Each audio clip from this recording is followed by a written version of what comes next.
JS. Singh institute of pharmacy शिक्षा के क्षेत्र में निरंतर नए कीर्तिमान स्थापित कर रहा है। फार्मेसी शिक्षा के क्षेत्र में आधुनिक प्रयोगशाला उपकरण एवं अनुभवी योग्य टीचर से विद्यार्थी के जीवन को बदल रहा है। यहाँ की कंप्यूटर लैब लाइब्रेरी भी विद्यार्थी के एजुकेशन में अहम बदलाव ला रहा है। कोर्स इवेंट के साथ साथ cultural event, seminar, educational visit, hospital visit, यहाँ के विद्यार्थी का 360 डेवलपमेंट होता है। फार्मेसी के सारे कोर्सेज जैसे D pharm, B pharm, M pharm, PCI से मान्यता प्राप्त संचालित होता है। यहाँ के स्टूडेंट्स ऑल इंडिया एग्जाम जैसे GPAT, NIPER, CUET, PG आदि में अच्छे रैंक से उत्तीर्ण होते हैं। तो जल्दी करें और फार्मेसी में अपना कैरियर बनाएं और JS. Singh institute of pharmacy में अपनी सीट बुक करें, जिसका पता है पारा सराय, धूंधी, लहरपुर रोड, सीतापुर।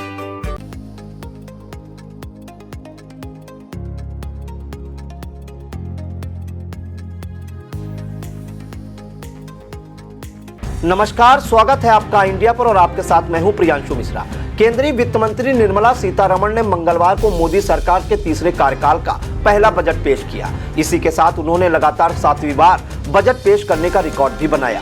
प्रधानमंत्री नरेंद्र मोदी ने इस बजट को अमृतकाल का महत्वपूर्ण बजट बताया था। उन्होंने कहा कि यह 5 साल के लिए हमारी दिशा तय करने के साथ ही 2047 तक विकसित भारत की आधारशिला रखेगा, जहां एक तरफ केंद्रीय बजट में बिहार को 26,000 करोड़ रुपए और आंध्र प्रदेश को 15,000 करोड़ रुपए देने का ऐलान किया गया है, वहीं दूसरी तरफ पेश हुए बजट में देश के सबसे बड़े सूबे उत्तर प्रदेश को अलग से कुछ भी नहीं मिला, जिसके बाद विपक्ष बीजेपी पर निशाना साधता दिखा। समाजवादी पार्टी के मुखिया अखिलेश यादव ने कहा कि सरकार बचाने के लिए बिहार और आंध्र प्रदेश को कुछ मिला भी है, लेकिन जो प्रदेश देश को प्रधानमंत्री देता है वहां किसानों के लिए कोई घोषणा नहीं हुई।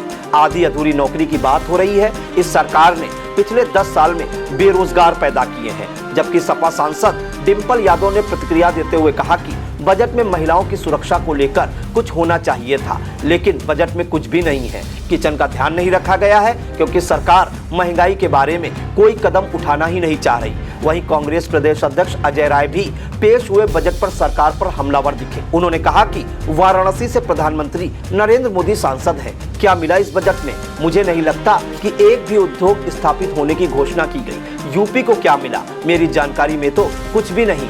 आगे उन्होंने यह बजट निराशाजनक है। आज पेश किए गए बजट में मिडिल क्लास को जो राहत मिलने की उम्मीद थी वह नहीं मिली। उधर बसपा सुप्रीमो मायावती ने भी आम बजट को निराशाजनक बताया और कहा कि संसद में आज पेश हुए केंद्रीय बजट अपने पुराने ढर्रे पर कुछ मुट्ठी भर अमीर व धन्ना सेठों को छोड़कर देश के गरीबों, बेरोजगारों, किसानों, महिलाओं, मेहनतकशों, वंचितों व उपेक्षित बहुजनों के त्रस्त जीवन से मुक्ति हेतु अच्छे दिन की उम्मीदों वाला कम बल्कि उन्हें मायूस करने वाला ज्यादा रहा। मायावती ने सोशल मीडिया प्लेटफॉर्म पर आगे लिखा, देश में छाई जबरदस्त गरीबी, बेरोजगारी, महंगाई, पिछड़ापन तथा यहाँ के 125 से अधिक कमजोर तबकों के उत्थान व उनके लिए जरूरी बुनियादी सेवाओं के प्रति इस नई सरकार में भी अपेक्षित सुधारवादी नीति व नियत का अभाव है। बजट में ऐसे प्राविधानों से क्या लोगों का जीवन खुश व खुशहाल हो पाएगा? मायावती ने कहा कि देश का विकास व लोगों का उत्थान आंकड़ों के भूल भुलैया वाला ना हो, बल्कि लोगों को त्रस्त जीवन से मुक्त के लिए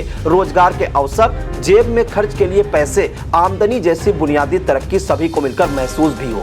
रेलवे का विकास भी अति जरूरी है। बसपा सुप्रीमो ने अंत में कहा, सरकार बीएसपी सरकार की तरह हर हाथ को काम दे।